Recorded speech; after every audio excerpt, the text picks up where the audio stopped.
Lula welcomes Fernández and says that it doesn't make sense for Brazil to lose space in the Argentine market. Argentine president visits Brazil for the fourth time this year, occasion in which the states celebrate 200 years of bilateral relations. Among other points, Fernández wants to resume negotiations for financing through the BRICS New Development Bank.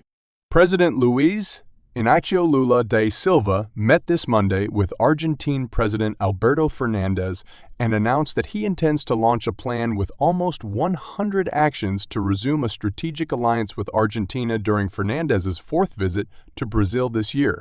Brazil's biggest trading partners in South America, Argentines face a serious economic crisis, with the devaluation of the national currency, loss of purchasing power, and high inflation rates.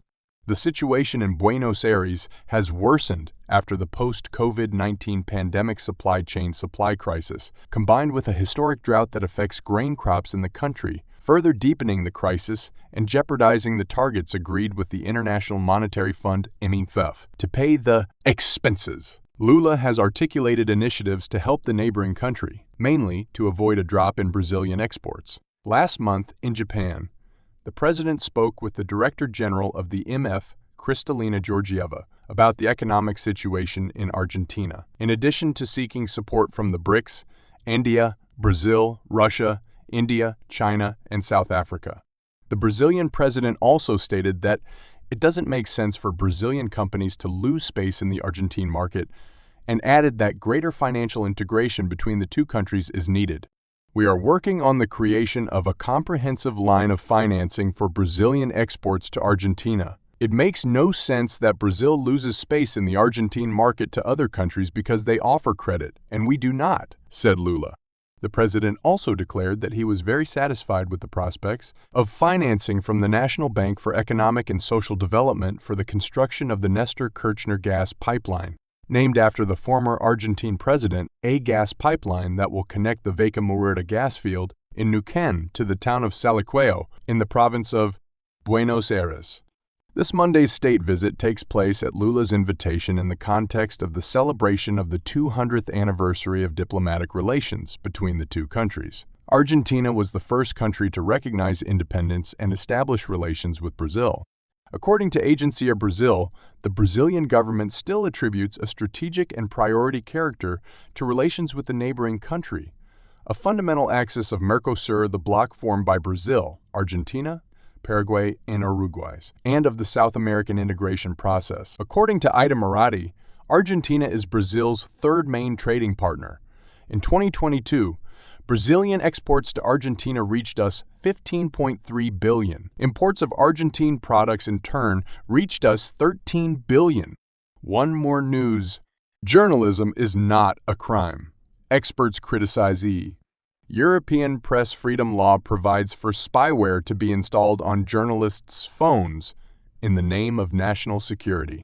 Sputnik met with some international observers to discuss how the provision corresponds to European freedom and basic principles. There is no legitimate reason to spy on journalists, Lucy Commissar, an investigative journalist in New York, told Sputnik. This law targets people identified as journalists, not spies, terrorists, or criminals. Journalism is not a crime unless Julian Assange does it. The real reason is to protect government officials from journalists who report their inappropriate policies, abuses, and corruption. He emphasized, the new regulation was proposed by the European Commission in September 2022, with its initial draft indicating that European governments could install spyware on journalists' devices to supposedly ensure national security or to investigate serious crimes such as terrorism, human trafficking, and weapons, exploitation of children, rape, and homicide. Faced with the situation, the European Federation of Journalists, representing more than 300,000 members, denounced the European intention as a coup against freedom of the press. Since the 18th century, when newspapers began to circulate, the secrecy of sources has been sacrosanct. Professor Ellis Cashmore told Sputnik, commenting on the consequences that the new rule could cause. Journalists have, for generations respected this and steadfastly refused to reveal their sources. It is an extremely important principle in the press, he said. Also dissatisfied with the European measures, the British press came out saying that the proposed law will not only infringe on freedom of the press, but will further undermine public trust in the mainstream Western media. For her part, Lucy Commissar again emphasized that the law, proposed by the authorities, is not intended to protect European nations but themselves, with measures typical of repressive governments, where journalists must use undetectable telephones, computers without internet, and have meetings. Secrets with their sources.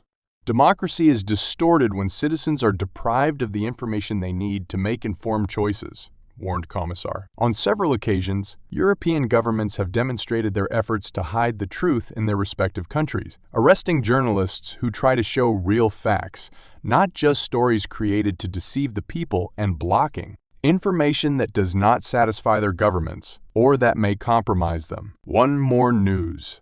Italian Mayor Ray, time for Kiev to join the bloc has not come. But NATO-Ukraine Council may be created. The time for Ukraine to join the Atlantic Alliance has not yet arrived, with the alliance's upcoming summit in Vilnius providing an opportunity to take the first steps. Italian Foreign Minister Antonio Tajani said, "It is not yet time for Ukraine's membership of NATO.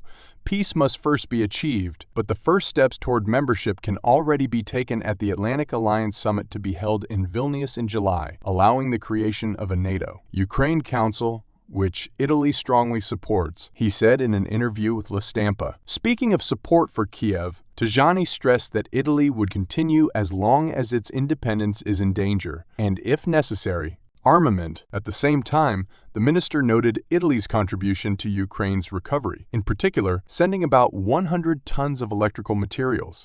For his part, Ukrainian President Vladimir Zelensky said that Kiev hopes to receive a clear invitation to join NATO at the July meeting in Vilnius, Lithuania. According to the Minister of Foreign Affairs of Ukraine, Dmitry Kuleba, the country will not accept any other decision from the bloc summit, except an invitation to join it. At the end of May, Russian Foreign Minister Sergei Lavrov warned during his speech at the 11th International Meeting of Senior Representatives in charge of security issues that NATO countries are involved in the Ukrainian conflict and that this irresponsible line increases the threat of a direct military confrontation between nuclear powers. One more news. Era of individual heroism is over. World needs to act together. Chinese Premier. The world must not and cannot return to a state of isolation and estrangement between countries, Chinese Premier Li Qiang said at the opening ceremony of the 14th annual meeting of New World Leaders of the World Economic Forum on Tuesday. Economic globalization is a historical trend, and although we are facing many upheavals in this process, the general trend of economic globalization and its development has never changed, especially in the current accelerated development of new technologies represented by digital technologies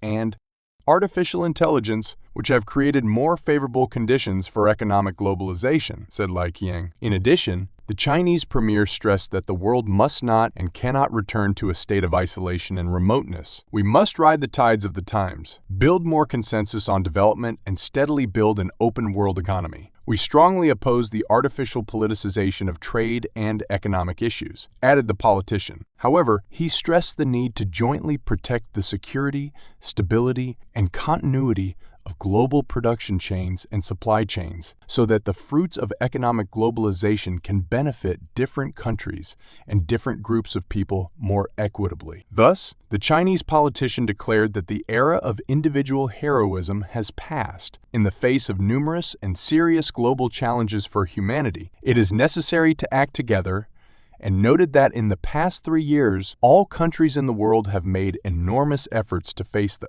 challenges of the pandemic, demonstrating the powerful force of humanity's solidarity and mutual assistance.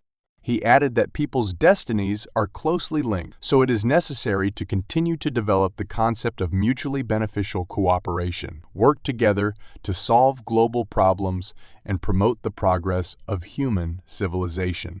Everyone knows that the current era is not an era of individual struggle. In a sense, the era of individual heroism has passed. The current era requires mutual cooperation, Li Qiang stressed.